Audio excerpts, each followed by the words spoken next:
अस्सलाम वालेकुम। तो आज हमारे पास इन्फिनिक्स की कंपनी का अडाप्टर है 120 वाट का। जो मोबाइल यानी कि 50 60 70 हज़ार 20 30 हज़ार यानी कि कितना भी 70 हज़ार तक की रेंज का जो मोबाइल है उनको ये आराम से चार्ज करेंगे और फास्ट चार्जिंग करेंगे। फास्ट चार्जिंग के साथ आपको ये मिल जाएगा अडाप्टर मुनासिब रेट में। वैसे तो आम रूटीन में शॉप में जो सेल होते हैं ये 700 800 1200 का भी लोग करते हैं मार्केट में, लेकिन लोगों को नहीं पता होता ना कि क्या रेट है असल में इस चीज़ का। तो जू स्टोर में आपको मिलेगा सस्ते तरीन रेट में सिर्फ और सिर्फ 500 रुपये में। तो कैश ऑन डिलीवरी है, पहले अपना पार्सल चेक करें फिर पेमेंट करें। सेम चीज़ आपको मिलेगी। किसी भी किस्म की कंप्लेन हो तो आप वापस भी कर सकते हैं, कोई इशू नहीं है, कोई सीन नहीं है, आप वापस आराम से कर सकते हैं। तो ये चेक कर लें, इजी है, अच्छी चीज़ है, कोई ज़्यादा रेट भी नहीं है, मुनासिब है। फास्ट चार्जिंग का ऑप्शन दिया हुआ है ऊपर, फास्ट चार्जिंग के साथ आपको मिलेगा ये।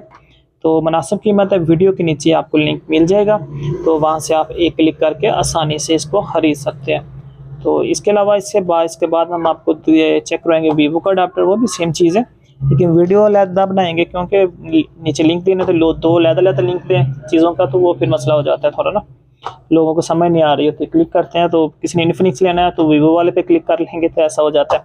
तो इसलिए उसकी वीडियो हम अलग से बना लेंगे। ये मिलेगा सिर्फ और सिर्फ 500 रुपये में आपको।